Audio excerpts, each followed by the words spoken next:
RSS महासचिव दत्तात्रेय होसबोले और अब केंद्रीय मंत्री शिवराज सिंह चौहान के जो बयान आए हैं, जिसमें उन्होंने संविधान से की प्रस्तावना से सेक्युलर और सोशलिस्ट शब्द हटाने की मांग की है।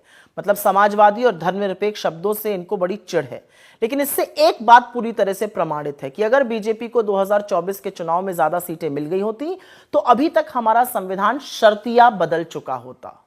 लेकिन आज शायद यह मौका भी है कि हम 2 मिनट रुककर यह सोचें कि सेक्युलरिज्म और सोशलिज्म इतना जरूरी क्यों है, समाजवाद और धर्मनिरपेक्ष क्यों जरूरी है। यह इसलिए जरूरी है क्योंकि यह सिर्फ हमारे देश की सोच या परिकल्पना नहीं है, यह एक आधारभूत ढांचा है जिसने सबको जोड़कर रखा है, सरकार को, जनता को, कार्यपालिका को, न्यायपालिका को, सबको। सोशलिज्म जब शब्द जोड़ा गया हमारी प्रस्तावना में, उसका क्या मतलब था? उसका मतलब था कि देश के हर वर्ग के पास समान अधिकार हो, समान हक हो, आगे बढ़ने के, पढ़ने लिखने के, कमाने खाने के, संपत्ति और समृद्धि में संतुलन बने रखने का मतलब सोशलिज्म है। गरीबों को देखकर अंत्योदय की बात की जाए।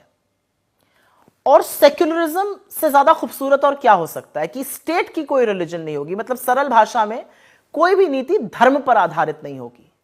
लेकिन आरएसएस की सोच इसके ठीक 180 डिग्री विपरीत है, उल्टी है। वो उनका सारा अस्तित्व ही इस बात का है कि मुसलमानों से, अल्पसंख्यकों से, दलितों से, पिछड़ों से, आदिवासियों से कैसे हक छीना जाए और उनको कैसे दोयम दर्जे का नागरिक बनाया जाए। उनकी रगों में वास्तव में पूंजीपतियों का और पूंजी कैपिटलिज्म का खून बहता है। उनको बहुत अच्छा लगता है कि एक अडानी है, बाकी सब उनके मजदूर बन जाएं। उनको कोई दिक्कत नहीं कि पिछले 11 सालों में अमीरों और गरीबों के बीच में खाई बढ़ रही है। उनको कोई दिक्कत नहीं है कि 1% लोग 50% संपत्ति के मालिक हैं। उनको इन सब चीजों से एक्चुअली कोई फर्क नहीं पड़ता है। और इसीलिए उनको यह भी फर्क नहीं पड़ता है कि नीति निर्माण 1-2 लोगों के लिए हो और बाकी 85 करोड़ लोग 5 किलो राशन की जद्दोजहद में लगे रहें।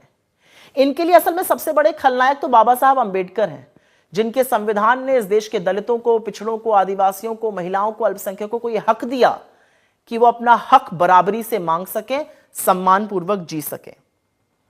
ये उनके संविधान से तब भी चिढ़ते थे, तब कहते थे मनुस्मृति पर आधारित होना चाहिए। 1949 से ये प्रतियां जला रहे थे और आज भी सेक्युलरिज्म, सोशलिज्म के नाम सुनकर इनके सीने पर सांप लौटता है।